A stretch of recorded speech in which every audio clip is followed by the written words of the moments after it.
সবাইকে জয় যিশু, praise the Lord. দাদা, অনেক দিন হয়ে যাচ্ছে আমি জানি না প্রভুর মধ্যে আমি এইভাবে বিশ্বাস নিয়ে নিয়ে রয়েছি, আর কতদিন আর বিশ্বাস নিয়ে এইভাবে চলবো দাদা জানি না। প্রভুতে তো বিশ্বাস করছি, কিন্তু মনে হচ্ছে এবার আমি হাঁপ ছেড়ে যেতে হবে। কেন আমি আর পারছি না, এই রকম করে খুব কষ্টের মধ্যে রয়েছি। দাদা, তুমি আমাকে কিছু বলো, আমি যেন ইমিডিয়েট কিছু একটা উত্তর পেয়ে যাই, ইমিডিয়েট কিছু একটা ব্যবস্থা যেন হয়ে যায়, ইমিডিয়েট ঈশ্বর যেন কিছু একটা কাজ করে দেয়, ইমিডিয়েট ঈশ্বর যেন কিছু একটা ব্যবস্থা করে দেয়। ব্যাপার হয়েছে, আপনাকে আমাকে ধৈর্য নিয়ে চলতে হবে। আমি আজকে প্রার্থনা করলাম এর মধ্যেই আমাকে যেন উত্তর যেন পেয়ে যাই। এটা পৃথিবীর লোকরা বলবে এটা ভ্রান্ত শিক্ষা। তো ব্যাপার হয়েছে আমাকে প্রার্থনা আর সেই বিশ্বাস নিয়ে আমি চলবো যে ঈশ্বর করে দেবে। কবে দেবে, দিন, টাইম, ঠিকানা আমরা জানি না, তবে বিশ্বাসটা রাখতে হবে। সেই বিশ্বাসের ওপরে যখন আমি হাঁটা শুরু করব আস্তে আস্তে, ঈশ্বর সেই সময়কে নিয়ে আমার জীবনে, আমার আত্মিক জীবনের সেই বিচলিত ব্যাপারটা আস্তে আস্তে সেই শেষ করে দেবে। বিচলিত ব্যাপার সেই দানবকে সম্পূর্ণভাবে সরিয়ে দেবে। আমার জীবনে টেনশন বা হাই হতাশ হয়ে পড়ি, বা কী হচ্ছে, কেন হচ্ছে না, কবে হবে, কেমনি করে হবে, সেই ব্যাপারগুলি আস্তে আস্তে আস্তে আস্তে ঈশ্বর সম্পূর্ণভাবে শক্তি আমাকে দেবে। সেই শক্তির মধ্যে আমি যেন পরাজিত হতে পারি। তারপর আপনার আর আমার প্রার্থনার উত্তর হবে। একের সময় আমি প্রার্থনা করে যেন ঈশ্বরকে আমি যেন ধন্যবাদ দিতে পারি সব সময়। একের সময় প্রার্থনা করবার পর এটা যেন নিজেকে নিজে বলি, তোমার সময় মতনই যেন আমার জীবনে উত্তর আসে, আমার সময়তে না। আমার সময় ঘড়িতে এখনই, ঘড়ির কাঁটা tick tick tick tick tick tick tick tick tick tick tick, এখন আমার সময়। ঈশ্বরের সময় পৃথিবীর বাইরে, পৃথিবীর বাইরে বলতে ঈশ্বরের সময় আর আমার সময় এক নয়, তাই না?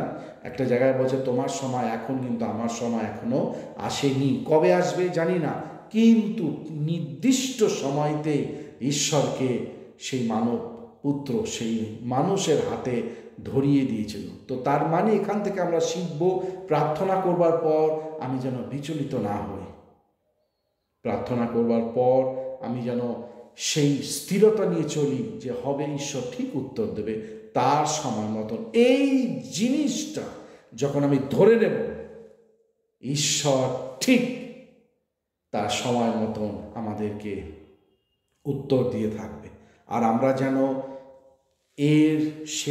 তার এ বলছে এইভাবে, ও বলছে ওইভাবে যদি না শুনি, আমরা যেন বাক্যটা যেভাবে বলেছে সেইভাবে মেনে তাকে প্রথমে রাখতে হবে। প্রভু যিশুকে প্রথমে রেখে এবং তাকে ঈশ্বর বলে আমার জীবনের মধ্যে সাজিয়ে আমি চলবো, ঠিক করবে। একের সময় বিচলিত হয়ে যাবে, পরিস্থিতি আমাকে বিচলিত করে দেবে, বাস্তবিক যা যা কিছু ঘটনা হচ্ছে আশেপাশে আমার চারধার দিয়ে আমাকে হায় হতাশ করে দেবে, কিন্তু আমরা হায় হতাশ হব না।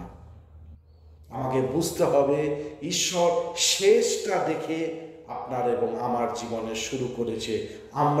আপনি আর আমি শুরু দেখে শেষটা ভাবি, কিন্তু সে শেষটা দেখে শুরু করে, যার নাম আলফা ওমেগা, আদি এবং অন্ত, তাই না?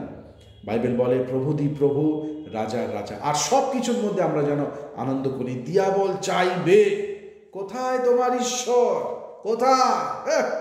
খালি যিশু যিশু যিশু, কোথায় তোমার ঈশ্বর? বিশ্বাসে প্রার্থনা কোথায়? উত্তর দিচ্ছে না। দিয়াবল চাইবে আপনাকে আমাকে টেনে নামিয়ে দিতে, দিয়াবল চাইবে আপনাকে আমাকে ভেঙে চুরমার করে দিতে, বিশ্বাসে যেন জায়গা না দিই।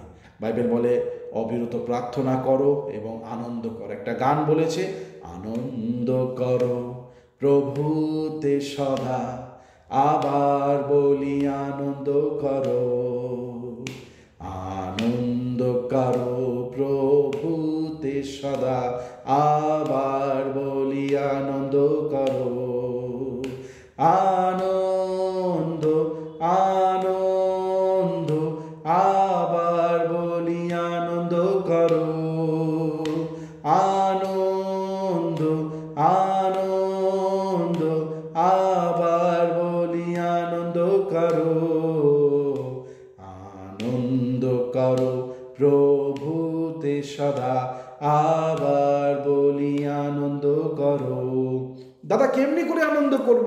এত যদি চারপাশ দিয়ে যদি এত কিছু হয়, সেই জায়গায় ঈশ্বর যেন আপনাকে আমাকে তাড়াতাড়ি শেখায়, আর আমি নিজের জীবনকে তাড়াতাড়ি সমর্পিত করে দিতে পারি, তাহলেই ঝড় তুফানের মধ্যে এই গান গাইতে পারবো, নয়তো পারবো না। আমি ভাবছি আমি তার সন্তান, কিন্তু বিশ্বাস করুন আসছে 100 বছরের মধ্যে আমি তার সন্তান হতে পারবো না। এই হয়েছে প্রতিজ্ঞা বচন। তার মধ্যে আনন্দ করব, প্রার্থনা করব, আর বিচলিত যেন না হই। আশা করি সকলে বুঝতে পেরেছেন। প্রার্থনা করি প্রত্যেকের জীবনে তুমি আশীর্বাদ করো, কৃপা করো, দয়া করো, যিশুর নামে চাইলাম, আমেন। আপনারা যারা যারা ইউটিউব, ফেসবুক যারা যারা সাবস্ক্রাইব করেননি, ফলো করেননি, অবশ্যই করবেন, তাহলে আপনারা ঈশ্বরের মধ্যে গেঁথে উঠতে পারবেন। সকলকে জয় যিশু, প্রেজ দ্য লর্ড।